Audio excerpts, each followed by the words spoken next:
దేవుని దయ్య మన మీద ఉంటే మనమేమవుతాం? వర్ధిల్లుతాం. నీ వ్యాపారం వర్ధిల్లుద్ది, నీ సమస్యమును దేవుడు వర్ధిల్ల చేస్తాడు, నీ కుటుంబం వర్ధిల్లుతుంది. దావీదు కుటుంబము అంతకంతకు వర్ధిల్లిందట. సౌలు కుటుంబం అంతకంతకు నేర్చెల్లిపోయింది. చూడండి, యోసేపు ఐగుప్తు దేశములో వర్ధిల్లాడట. అర్థమవుతుందా? ఇంకా మీరు గమనించండి. సమూయేలు వర్ధిల్లాడట. యేసు ప్రభు వర్ధిల్లాడు. ఎందుకంటే మనుషులు సాక్ష్యం, దేవుని సాక్ష్యం మన మీద ఉన్నప్పుడు మనం వర్ధిల్లుతాం, ఆశీర్వదించబడతాం. కానీ మనలో ఏముండాలి చెప్పండి? దయ, కఠినం ఉండకూడదు. భర్త అన్నం తినకపోతే కఠినంగా ఉండకూడదు, అవునా?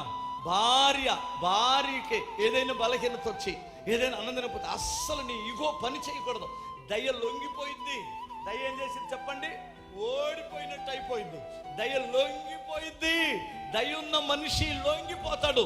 దుర్మార్గుడు లొంగలేడు, కఠినాత్ముడు లొంగలేడు.